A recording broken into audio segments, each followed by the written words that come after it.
வணக்கம். வேலை செய்யும் அனைவருக்கும் கூலி உண்டு, இது அனைவருக்கும் தெரியும். ஆனால் நம்மை ஆளும் உயர் அதிகாரிகளுக்கு அரசு சம்பளம் எவ்வளவு தெரியுமா? அதாவது முதலமைச்சர்கள், பிரதமர்கள், குடியரசுத் தலைவர்கள், ஆளுநர்கள் இவர்களது சம்பளம் எவ்வளவு என்பதை பார்ப்போம். இந்திய குடியரசுத் தலைவர் மாத சம்பளமாக 5 லட்சம் பெறுகிறார். இந்த பதவியில் இருப்பவர் எந்த வரியும் செலுத்த வேண்டியதில்லை.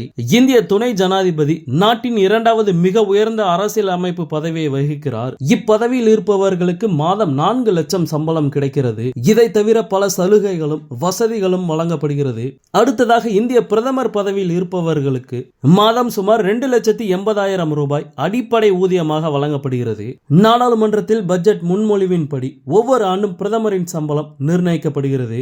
இதை தவிர தங்குமிடம், வாகனம், பாதுகாப்பு என பல வசதிகளையும் பெறுவார். அடுத்தபடியாக இறுதியாக நடந்த கவர்னர்களின் மாநாட்டில் முன்பை விட 3 மடங்கு கவர்னர்களின் சம்பளம் உயர்த்தப்பட்டது குறிப்பிடத்தக்கது.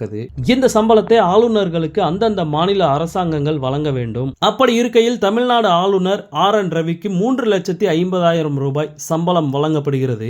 மேலும் அரசியலமைப்பு சட்டத்தின்படி ஒருங்கிணைந்த நிதியிலிருந்து ஆளுநர் செயலக பணிகள் மற்றும் பராமரிப்பு, கவர்னரின் தனிப்பட்ட தேவைகள் என அனைத்திற்கும் வருடம் தவறாமல் முறையாக நிதி வழங்கப்பட வேண்டும். அடுத்தபடியாக ஒவ்வொரு மாநிலத்தில் சட்டசபை உறுப்பினர் மற்றும் முதலமைச்சருக்கு அடிப்படை சம்பளம் மற்றும் கொடுப்பனைகள் வழங்கப்படுகிறது. அந்த வகையில் தமிழ்நாட்டின் முதலமைச்சர் பதவிக்கு ஒரு மாதத்திற்கு சம்பளமாக 2,05,000 ரூபாய் வழங்கப்படுவதாக கூறப்படுகிறது. சட்டசபை உறுப்பினர்களுக்கு ஒரு மாதத்திற்கு அடிப்படை சம்பளம் 30,000 மற்றும் தபால், போன், வாகனம் உள்ளிட்ட கொடுப்பனைகள் சேர்த்து 75,000 வழங்கப்படுகிறது. ஆகவே சட்டசபை உறுப்பினர்களுக்கு மொத்தமாக மாதம் 1,05,000 ரூபாய் சம்பளமாக வழங்கப்படுகிறது. அடுத்தபடியாக இந்திய நாடாளுமன்றத்தில் பணிபுரியும் MP-க்களின் மாத அடிப்படை சம்பளம் 1 லட்சம். இதை தவிர தொலைபேசி மற்றும் இணையத்தில் செலவழிக்க கொடுப்பனைகள் வழங்கப்படுகிறது. மேலும் ரயில், விமானம் அல்லது பிற போக்குவரத்து வழிகளில் பயணம் செய்வதற்கும் கொடுப்பனைகள் வழங்கப்படுகிறது.